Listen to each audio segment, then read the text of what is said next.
ক্ষমা করেন না যতক্ষণ না সে স্বামীর কাছে ক্ষমা চায়। কিন্তু অবহেলা আর তাচ্ছিল্যে কিছু ক্ষমা চাওয়ার সুযোগ চিরতরেই হারিয়ে যায়।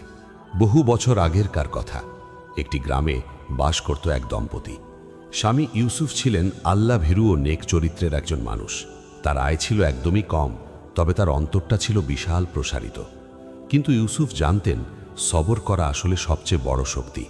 তার জীবনের প্রতিটি মুহূর্ত ছিল পরীক্ষার, প্রতিটি শ্বাস ছিল কষ্টের, কিন্তু তিনি কখনো আল্লাহর কাছে অভিযোগ করেননি।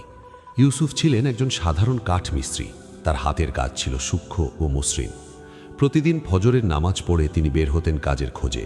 কখনো আসবাবপত্র মেরামত করতেন, কখনো নতুন দরজা বানাতেন, কখনো মসজিদের মিম্বর সংস্কার করতেন। আয় ছিল খুব সামান্য, কিন্তু তা ছিল হালাল। তার চোখে ছিল এক অদ্ভুত প্রশান্তি, যে প্রশান্তি শুধু আল্লাহর স্মরণেই আসে। তাদের বিয়ে হয়েছিল 3 বছর আগে। নাহিদ